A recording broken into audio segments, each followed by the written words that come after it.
आज हम संविधान की गौरवशाली यात्रा पे बात करने के लिए चर्चा कर रहे हैं। कल से ये चर्चा चल रही है सर। मैंने बहुत सारे दोनों पक्ष के और जितने भी हमारे मेंबर हैं सुना सर, उनको बड़े बड़े नेता हैं सर। इसके भाग 1 में लिखा हुआ है India that is Bharat, Hindustan नहीं लिखा हुआ है सर। लेकिन सारे नेता संविधान पे चर्चा कर रहे हैं लेकिन हिंदुस्तान ही कहेंगे, भारत कहने की हिम्मत नहीं जुटा पा रहे। ये बड़ा सवाल है सर कि क्या संविधान के हिसाब से बात रखी जा रही है। मैं धन्यवाद दूंगा फूले साहब बाबा साहब अम्बेडकर को और मेरे नेता मान्यवर साहब श्री काशीराम को। 25 नवंबर 1949 को संविधान को सौंपते हुए डॉक्टर बाबा साहब अम्बेडकर ने कहा था कि 26 जनवरी 1950 को हम विरोधाभास भरे जीवन में प्रवेश करने जा रहे हैं। राजनीतिक जीवन में तो हमारे पास समानता होगी, लेकिन सामाजिक और आर्थिक जीवन में असमानता होगी। क्या ये चुनौती आज 75 साल बाद दूर हुई है? भारत ने 26 जनवरी 1950 को संविधान लागू होने के साथ खुद को एक संप्रभु लोकतांत्रिक और गणतांत्रिक राज्य होने का ऐलान किया। लेकिन सर उस समय संविधान की स्थिति ये थी कि जैसे गांव का कोई आदमी, मैं 50 की बात कर रहा हूं, वो 50 साल पहले शहर में आ जाता और बड़े लोगों की महफिल में चला जाता, उस जहां वो खाना खा रहे हो, और वो टेबल पे नैपकिन को खा के जो है ये कहता कि ये तो फीका, क्योंकि वो जानता नहीं था, वो समझता नहीं था संविधान को, संविधान है क्या। संविधान उसके लिए महज दस्तावेज था। ये जिम्मेदारी थी राजनीतिक दलों पे कि वो संविधान को व्यवहार में लेके आते। और इसके इतने सारे आर्टिकल हैं, अगर इनको व्यवहार में लाया जाता तो मुझे लगता कि आज देश बहुत बदल गया होता। बाबा साहब ने कहा था कि लोकतंत्र भारतीय भूमि का केवल ऊपरी पोशाक है, उनके अनुसार यहाँ की संस्कृति अनिवार्य तौर पर लोकतांत्रिक है।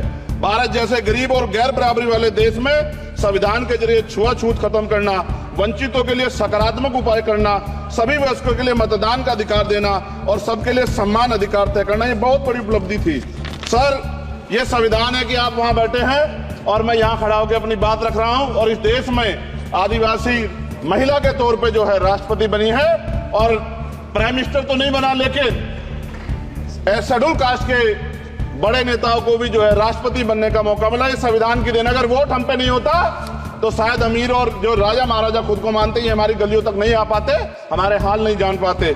आजादी का मतलब सर सिर्फ अधिकार पाना बढ़ नहीं है, इसके लिए हमारे संविधान में सरकार और नागरिकों के अधिकारों के साथ साथ उनके कर्तव्यों का विस्तार से उल्लेख किया गया है। बाबा साहब ने संविधान सभा में दिए गए भाषण में कहा था कि स्वतंत्रता आनंद का विषय है, पर अब हमें अपनी जिम्मेदारियों पर भी ध्यान देना होगा। संविधान ने सुनिश्चित किया कि रानी के पेट से राजा जन्म नहीं लेगा, वोट से नेता तैयार होगा। आर्थिक बराबरी के लिए सरकार क्या कर रही है? गरीब और गरीब हो रहा है और अमीर हो रहा है। सुबह उठते कहीं बम की धमकी मिलती, कहीं दंगे की। ये अमृत काल है सर या धमकी काल है? कितना बढ़ रहा है आर्टिकल 15 सर। भारत में आज भी घोड़ी चढ़ने बैठते होती है सर। क्या दलितों को यहाँ भी बोलने का नहीं सर? अगर सबको 4 मिनट दे दो, ये भेदभाव नहीं चलेगा दलितों के साथ। Time is 4 minute, don't waste भाई सर, आप क्या करो अगर सबको 4 मिनट दिए तो आप मना करो, मैं बंद कर देता हूँ उसको। क्या दलितों को सबसे आखिरी में नंबर मिलेगा और बोलने का मौका मिलेगा? क्या मजाक कर रहे हैं सर आप? नो, ये all independent people are having only 4 minutes. You take sir, independent में अपनी पार्टी का मेंबर हूँ सर, और जीत के आया हूँ सर, किसी के दया में नहीं आया।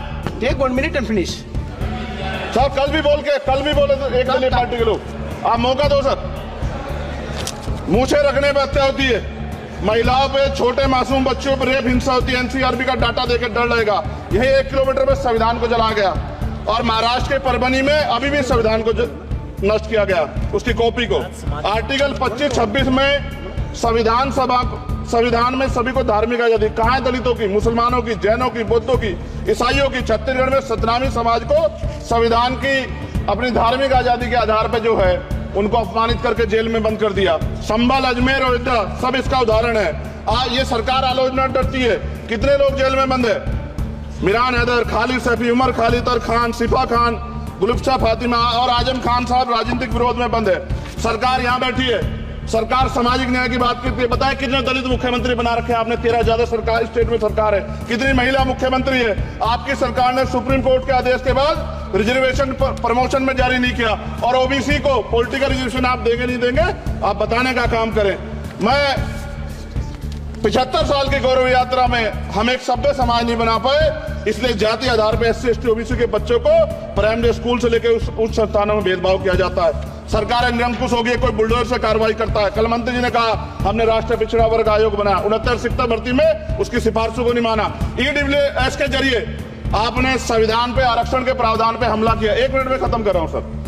संविधान सर, न्यायपालिका में आर्टिकल 124 ये कहता है सर, ये अधिकार जो है। Sanjay sir ji, please conclude. Sir 1 minute में Please conclude. संविधान में न्यायाधीशों की नियुक्ति का अधिकार राष्ट्रपति के द्वारा होना चाहिए, अभी तक नहीं हो रही है। All India judicial service commission कब बनेगा?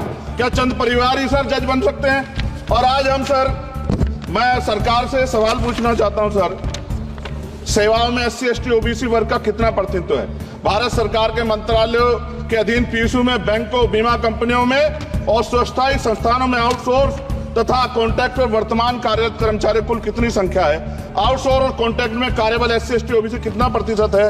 निजी क्षेत्रों में कार्यरत कर्मचारी, उनके SC ST OBC की वर्ग लाभ। सर खत्म कर, लास्ट पॉइंट सर, मैं फिर स्पष्ट तौर पर कह रहा हूं सर, यहां बैठे SC और OBC के मेंबर से कह रहा हूं सर, उनको सामाजिक जिम्मेदारी का ध्यान भी रखना चाहिए। पार्टी के प्रति वफादारी के साथ साथ अपने वर्गों के प्रति ईमानदारी भी रखनी चाहिए। ईमानदारी नहीं होगी तो उन वर्गों का भला नहीं हो सकता। और हमें बहुत